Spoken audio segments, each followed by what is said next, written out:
"You don't even act like a real man," my father sneered at dinner. I calmly told him, "You're right, which is why I'm done funding everyone at this table." And I walked out on my entire family forever. Hello Reddit, before we dive in, I'd like to share that we're nearing 2,000 members in our community.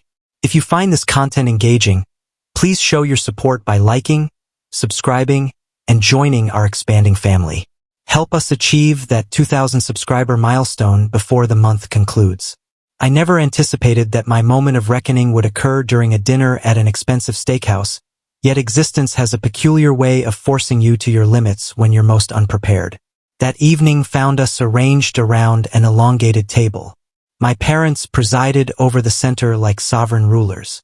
My brothers and sisters were dispersed around them like commoners competing for their notice.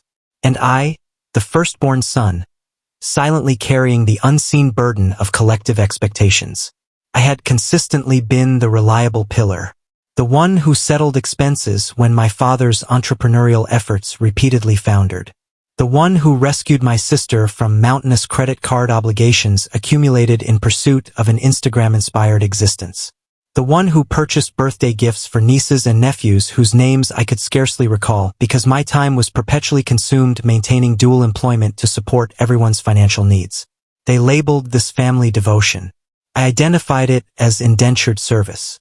The night commenced with artificial sophistication, forced merriment, praise that carried the subtle sting of criticism. My mother observed I appeared weary, then promptly recommended I resume regular gym visits. My brother inquired about my professional life but scarcely acknowledged my reply before returning to his latest cryptocurrency venture. My sister selected the most costly vintage on the wine list and smiled in my direction as though she already knew I would ultimately settle the account. I maintained my silence. I always did until my father elected to break his. "You don't even act like a man," he declared, directing his fork toward me like a blade. A portion of steak swung from its tines, shimmering with meat juices. Yet his speech contained more venom than his plate held food. The gathering fell hushed. This characterized my father's particular gift. He never required volume to inflict profound injury. Only a handful of strategically delivered phrases imbued with the self-satisfied criticism he displayed like an emblem of honor. I had devoted years pursuing that man's validation. I had invested even more time questioning whether perhaps, just possibly, I truly was the disappointment he perceived me to be. Yet something fractured within me that night. Perhaps it was the accumulation of unappreciated sacrifices. Perhaps it was witnessing my siblings' smirks rather than hearing their support. Perhaps it was the sheer nerve of enduring insults after expending my entire bonus to fund this very dinner. Or perhaps I was simply drained. Weary of feigning normalcy, weary of serving as the family treasury, weary of my invisibility unless someone required assistance. "You're absolutely right," I stated, my voice unwavering yet frosty. "That's why I'm done footing the bill for everyone at this table." I stood. No performance, no raised voice, only conclusiveness. I positioned my napkin on the table, produced my wallet, and left sufficient currency to cover my personal meal. My mother inhaled sharply as though I'd admitted to homicide. My sister's features contorted into a glare. My brother reclined in his chair, astonished, as if I'd transgressed some primordial family commandment. But my father's countenance remained etched in my memory. He didn't appear enraged. He seemed perplexed. As if, for the initial instance in his existence, he found himself without words for me. I exited the establishment. The experience felt dreamlike initially, like some cinematic sequence. The restaurant illumination softened behind me. The clamor diminished and suddenly I stood outside in the chill, coat draped over my arm, comprehending I had just abandoned everything I believed I needed to preserve. Yet here lies the revelation. I felt no remorse. I experienced liberation. An unusual, weighty quiet enveloped me. But rather than constricting me, it felt like emancipation. That night, I avoided returning home. I reserved a hotel room in the city center and remained seated on the bed gazing at the ceiling for countless hours. My phone vibrated incessantly. Unanswered calls from my mother, furious messages from my sister, ambiguous overtures from my brother attempting reconciliation. I acknowledged none of them. I couldn't, because I understood any response would draw me back into their orbit as it perpetually had, through guilt, through coercion, through the mirage of affection. And perhaps, just possibly, I was prepared to perceive them for their genuine nature. Not a family unit, but an assembly of individuals who had become excessively accustomed to parasitizing my resources. I believed I assisted them, but in reality, I had empowered them, permitted them to depict me as both benefactor and target. I served as the blame-bearer during misfortunes and the cash dispenser during emergencies. Somewhere along my journey, I ceased functioning as an individual and transformed into an instrument. Now that I'd ultimately declined to perform my role, their disguises were disintegrating. Yet this marked where circumstances truly shifted direction. The following morning, I received a telephone call, not from my relatives, but from my father's legal representative. Apparently, my father had executed several determinations without my awareness throughout the preceding year. Monetary determinations, ones that incorporated my identity, my financial standing, and incredibly, my endorsement.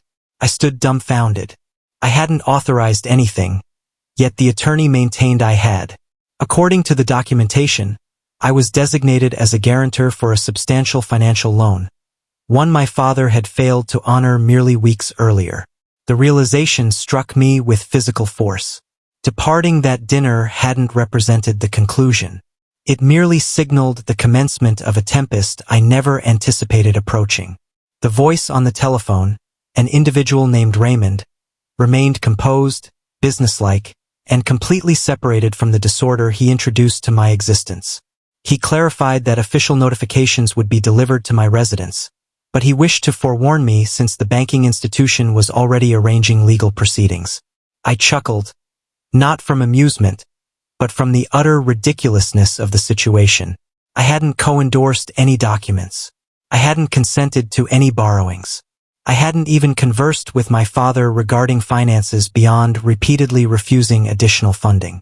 Still, here I stood, being informed I bore responsibility for a $130,000 commercial loan that had lapsed, complete with my name elegantly inscribed across paperwork I had never encountered.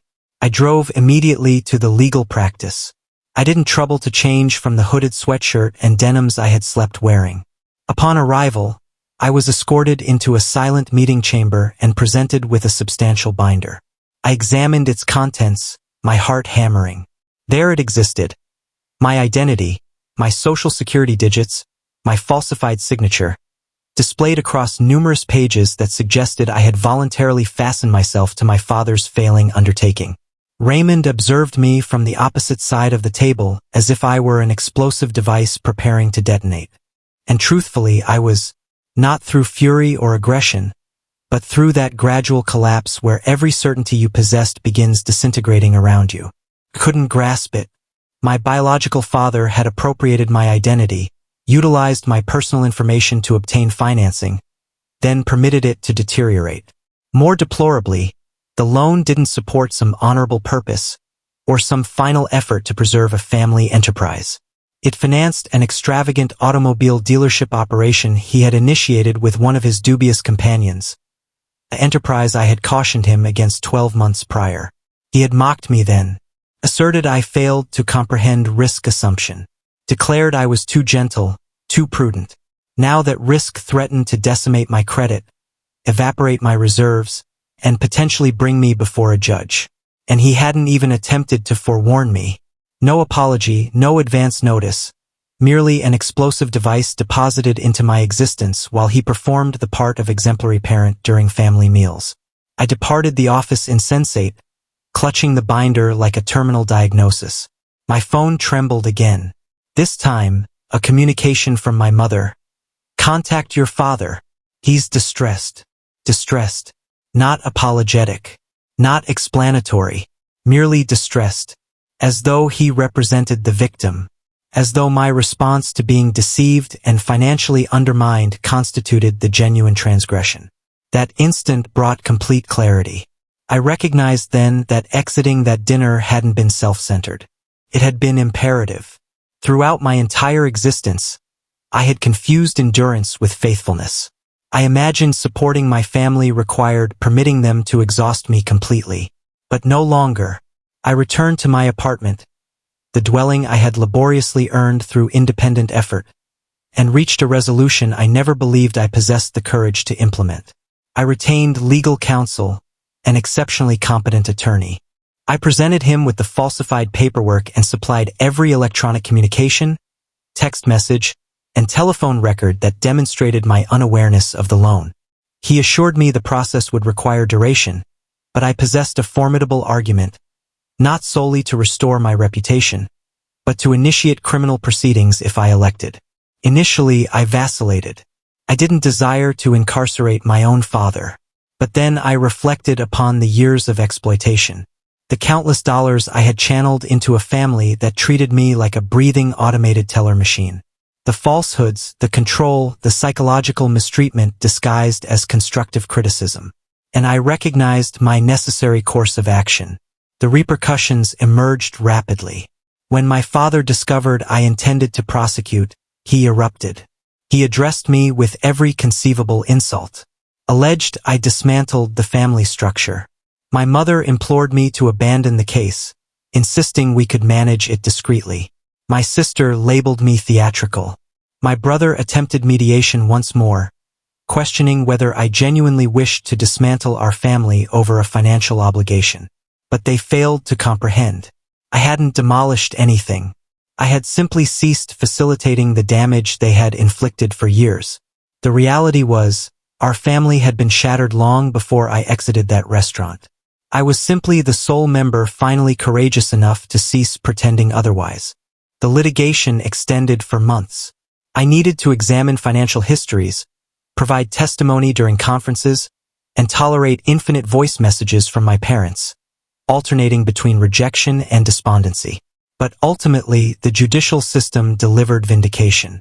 The court decided in my favor. The loan was eliminated from my credit history. My father faced allegations of deception. He accepted a negotiated plea and avoided imprisonment, but the harm to his standing proved permanent. He forfeited whatever commercial trustworthiness he retained. He also permanently forfeited me. I altered my telephone number, relocated to a different residence, and accepted an advancement in another region, one I had previously rejected because I hesitated to abandon my family. Now I comprehended they had never functioned as my foundation. They were the shackles submerging me. And once I shattered those bonds, I could finally inhale freely. 1 year has passed since that dinner. I haven't communicated with any relative since. And you know something? I experience no sorrow. I feel no rage. I simply exist in freedom.